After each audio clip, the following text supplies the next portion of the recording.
चिरां जिल्लानि साफागुरि गयबारि गामियाव सासे मोसौ सिखावखौ हमनो हायो। सिखावखौ गामिनि रायजो राजाफ्रा होसो होसो हमनो हायो। सिखावनि मुंखौ जामाल बादशाह होननानै मिथिना मोननाय जादों। दिनैनि थांनाय मोनायाव साफागुरि गयबारि गामिनि शरद नार्जारी मुंनि नखराव मोसौ खावनानै लांनाय 50 बोसोर बैसोनि जामाल बादशाहखौ रायजो राजाफ्रा सिखावजों लोगोसे गंनै गारि आरो मोसौ मानै हमनानै रौमारि पुलिस थानायाव गथायो। हमनो मोननाय गारिनि नम्बरा AS18AC3465 आरो AS19T8764।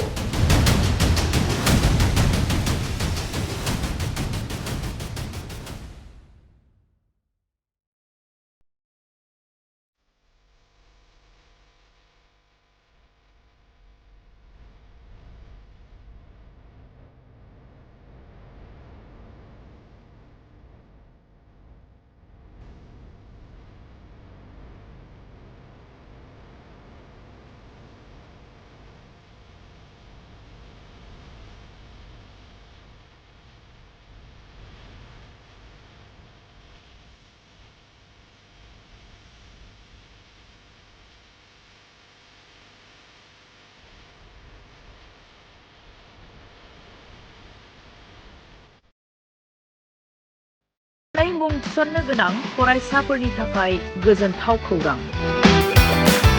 2024-25 सोलोंथाइ बोसोरनि थाखाय क'क्राझार जेडी र'ड सामगावनि भारत पेट्रलियामनि उल्था फारसे थानाय साबसिन रोंमोन्दांथि गोनां बड'लेण्ड पाय'नार पाब्लिक स्कुलाव फरायसाफोरनि मुं थिसननाया सोलिगासिनो दं।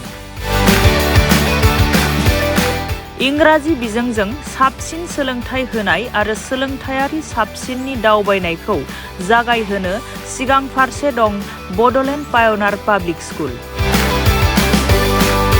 बे फरायसालिनि खाबुफोरा जादों साबसिन फरायसालि, साबसिन फेकाल्टिफोर, साबसिन इनफ्रास्ट्राक्चार, एयार कन्डिशनेड क्लास, स्मार्ट क्लासफोर, गेलेग्रा फोथार, सुइमिं पुल, सोलोंथाइ। गुवार गेलेग्रा फोथार गोनां फरायसालियाव गावनि रोंगौथिखौ दिन्थिफुंनाय आरो नोंथांनि गोहोखौ सुइमिं पुल सुबिदाजों जाफुंसारनायाव गोजावहो। अब्ला मानोथो गोनो गोथो जाबावनो?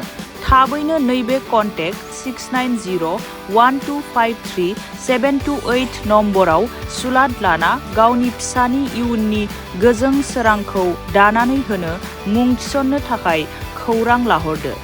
बड'लेण्ड पाय'नार पाब्लिक स्कुल, क'क्राझार। थं: क'क्राझार सामगाव भारत पेट्रलियामनि